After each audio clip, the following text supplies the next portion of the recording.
지난주가 우리 부활주였습니다. 새롭게 시작하는 거라 그랬습니다. 그죠? 새로운 시작이 있다. 부활은. 그 전까지는 죽음이 있었으나 부활 이후는 죽음이 없다. 그리고 예수님의 부활이 새로운 시작을 가져왔다. 종교개혁이라는 것이 있었습니다. 원래는 지금의 로마 캐톨릭, 그러니까 캐톨릭이라 그러면은 로마 캐톨릭과 캐톨릭으로 나뉩니다.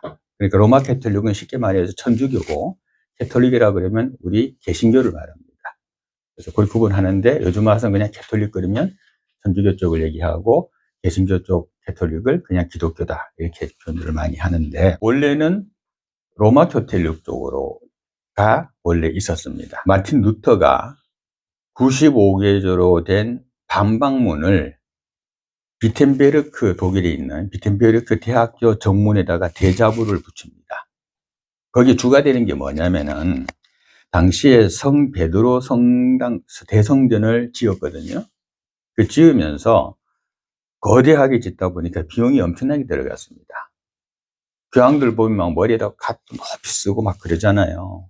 그런 허위적인 것들이, 의식적인 것이 굉장히 좀 심했거든요. 그래서 굉장히 부정부패가 좀 많았지요. 그러다가 이때 베드로 대성전을 지으면서 뭐가 있었냐면은, 이때 교황이 면죄부라는 것을 발행하기 시작했어요. 그것도 심하게. 그게 뭐냐면, 면죄부라는 게 뭐냐면, 종이에다가 너의 지은 죄를 사하여 준다 라고 적고, 그것을 사가라 그런 겁니다. 그래서 돈을 많이 내는 사람은 더 많은 면죄를 받고, 연옥에 있는 자들이 천국으로 올라가고, 뭐 이런 식으로 해가지고 면죄부라는 것을 판매를 했는데, 이때 이 비텐베르크 도덕 교수로 있었던 이 마르틴 루터가 이것은 옳지 않다 라고 해서 붙인 것이 바로 이 95개조 방막문입니다. 이것이 종교개혁의 신호탄이 되어졌고, 그리고 캐톨릭, 즉 개신교의 시발점으로 봅니다. 이 95개조의 내용들이 보면은, 우리는 하나님 앞에서 회개하고 살아가는 것이지 사람인 신부한테 고해성사를 함으로써 죄를 용서받는 것이 아니다, 이 주장입니다. 요약을 해서 보면, 또 면죄부라고 하는 종이 쪽지 하나가 결단코 우리 죄악을 없앨 수가 없다. 교황은 사람이고 인간인데 그가 어떻게 하나님의 면죄권을 활용할 수 있느냐. 하나님의 사랑으로 용서받는 것이지 교황이 면제할 수 있는 게 아니다. 그러니까 지금 현재 판매되는 면죄부는, 그죠? 그건 뭐야? 아니다는 거죠. 아니다. 그리고 또 이 면제에 대해서 교황이 참여할 수 있는 것이 아니고, 이 사명권은 역시 하나님에게만 있으니 하나님께 용서를 구해야 된다. 그리고 이 면죄부는 연옥이라는 것 자체가 없는데, 그 연옥에 있는 영혼을 빨리 천국으로 올라가게 하는 그런 도구도 전혀 되지 못한다. 뭐 이런 내용들입니다. 그리고 참으로 회개하는 신자라 그러면 이 면죄부와는 상관없이 하나님부터 이미 용서를 받았기 때문에, 그렇기 때문에 면죄부는 필요하지 않다. 따라서 우리는 예수 그리스도의 피로 용서함을 얻었고, 하나님 앞에 회개함으로 이미 제사함을 얻었으니 우리는 그러므로 천국에 간다. 요즘에 말하는 우리 기독교에서 말하는 신론이죠. 그죠?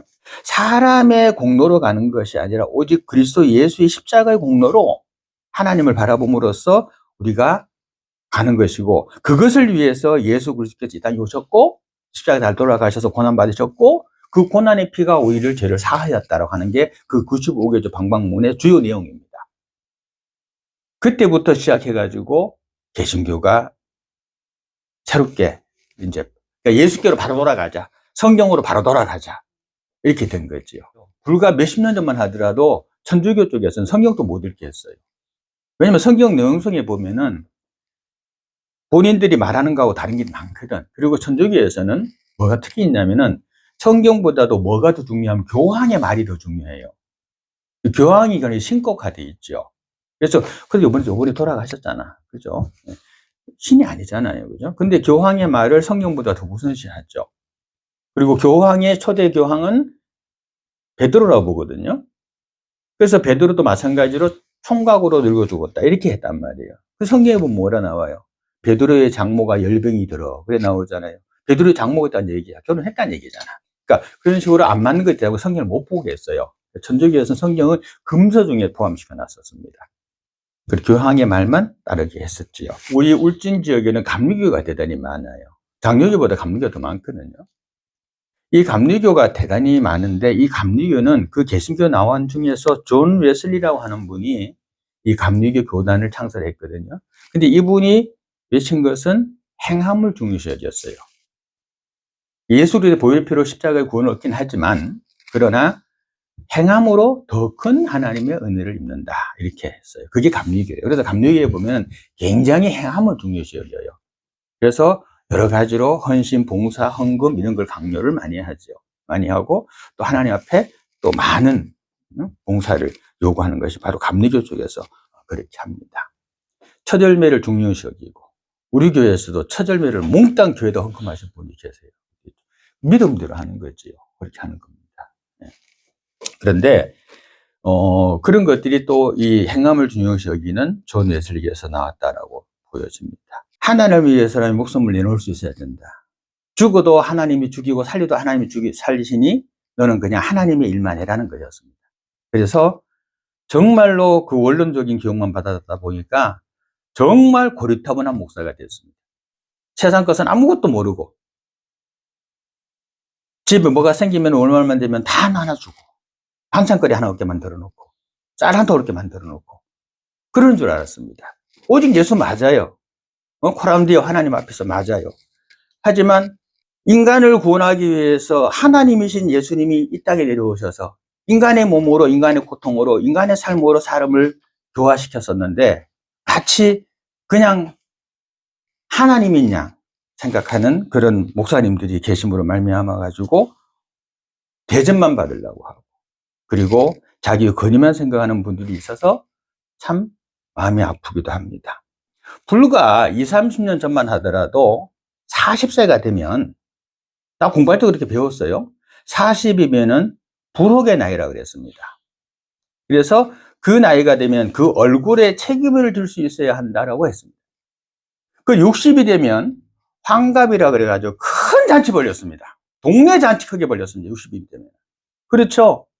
그리고 61세가 되면 진갑이라고 했죠. 왜 진갑이라고 했는지 아세요? 환갑은 60갑자가 한 바퀴 돌았다 이거야. 돌았다. 그래서 환갑이요. 그 다음에 진갑은 나아갈 진자를 써요. 그러니까 진갑이라 하는 것은 한 갑을 지나서 60갑자를 한 갑을 지나서 새롭게 나아간다 해서 진갑이라고 해서 60이 될 때 진갑을 하는 겁니다. 그게 진갑이요. 그러니까 진갑 되면은 이제 한 살이야. 그때부터가 애기 한 살 태어난 것처럼 굉장히 크게 축하를 했던 겁니다. 그래서 환갑과 진갑을 굉장히 중요했죠. 7순 8순은 생각 안 했죠. 그때는 이미 다 죽었다 생각했으니까. 그렇죠. 그러니까 환갑하는 것을 크게 생각했습니다. 불과 한 20, 30년 전만 하더라도 그렇게 했습니다. 그런데 어느 날 갑자기 사람들이 나이가 90이 되네. 90이 돼도 안 죽어. 100세가 넘어가도 안 죽어. 조선시대 때 조선의 임금의 왕들이 평균적으로 죽은 나이가 몇 살인 줄 아십니까? 46이에요. 왕이니까 최고 좋은 거 먹었잖아.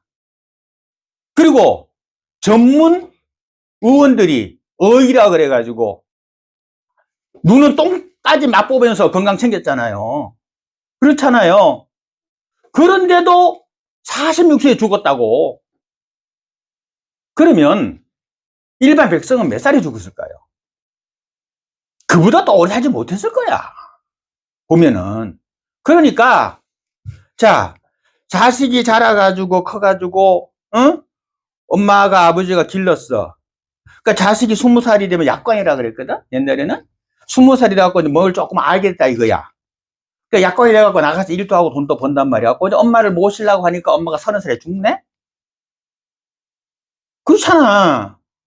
지금 같으면 애기지, 결혼도 안 했지. 근데 서른 몇 다 죽었다니까. 그러니까 이제 좀 알아서 25, 30 좀 돼가지고 어머니를 모시려고 하니 어때? 벌써 각오 없더라. 그래서 그런 시가 나오는 거예요. 근데 지금은 아들이 환갑이 되고 진갑이 됐는데 엄마 아버지가 안 돌아가시고 100살까지 살아있네. 그러니 뭐요? 옛날만큼 흔하니까 다이아몬드가 왜 귀한 대접을 받습니까? 흔하지 않아서 그래요. 근데 요즘엔 90세 100세 먹은 노인이 흔하거든. 그러니까 대우를 못 받는 거야. 지금 만약에 60대에서 다 죽어봐. 젊은이들이 60대만 먹은 건 어르신 하지. 내 나이가 환갑이 넘고 진갑이 넘었어. 근데 누가 나한테 잔치해주나? 그리고 축한다고 하고 어르신 하나? 안 해. 왜? 60대는 예전으로 치면 30대도 안 되는 거요. 얘네 30몇 사람 다 죽었어.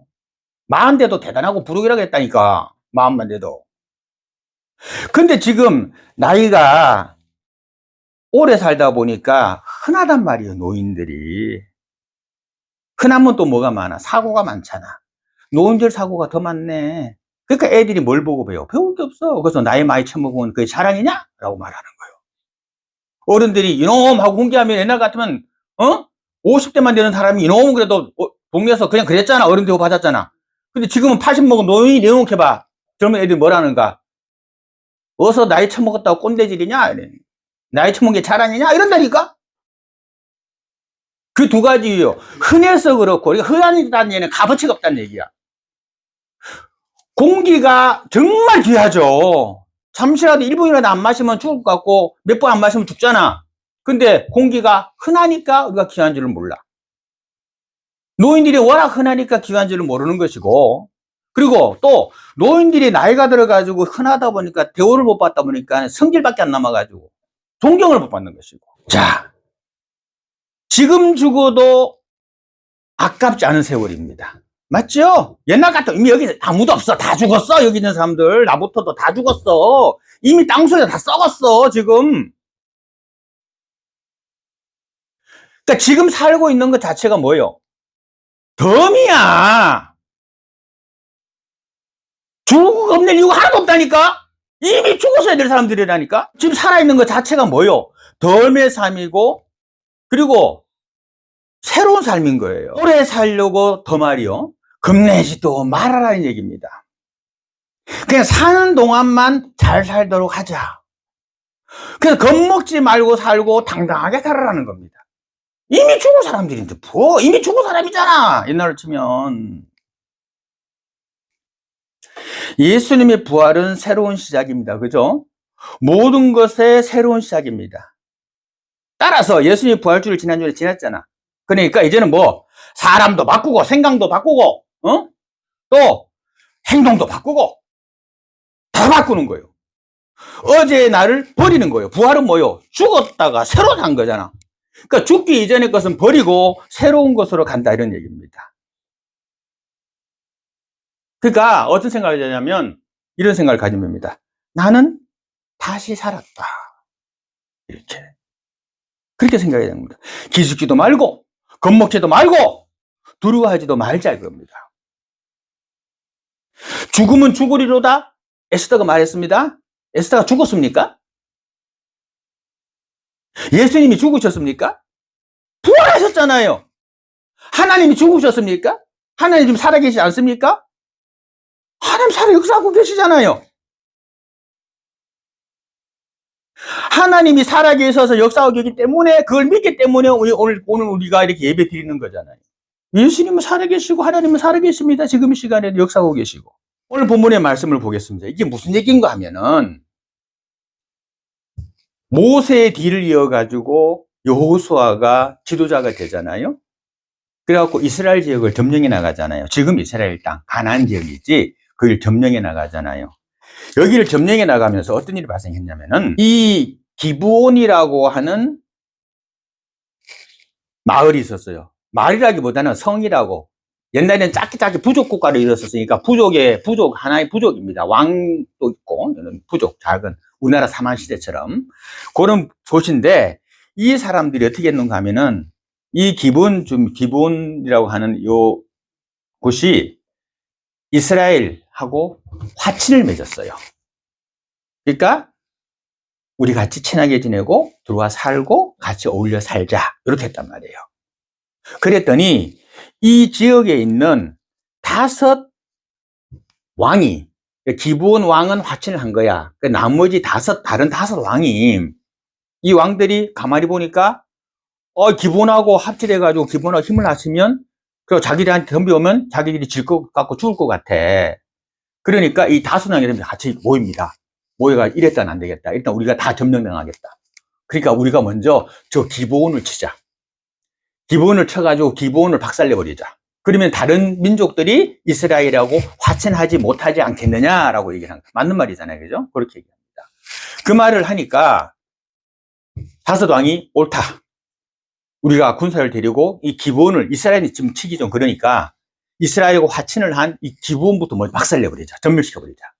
이러고 기브온을 쳐들어갑니다. 그랬더니 이 기브온 왕이 급하게 여호수아에게 사신을 보냅니다. 그래가지고 우리가 지금 5 왕의 공격을 받고 있으니 빨리 와서 우리를 구원하라. 당신과 우리는 화친 맺지 않았느냐. 우리가 지금 공격에 처했으니 우리를 구하러 빨리 와달라. 이렇게 요청하는 겁니다. 그래서 기브온이 그 요청을 함에 따라서 여호수아가 군사들을 끌고 이스라엘 측이죠. 이 기브온을 구하러 간 겁니다. 그래서 전투가 벌어졌어요. 여기서 유명한 게 나옵니다. 해야 멈추어라, 달아 멈추어라는 게 나옵니다.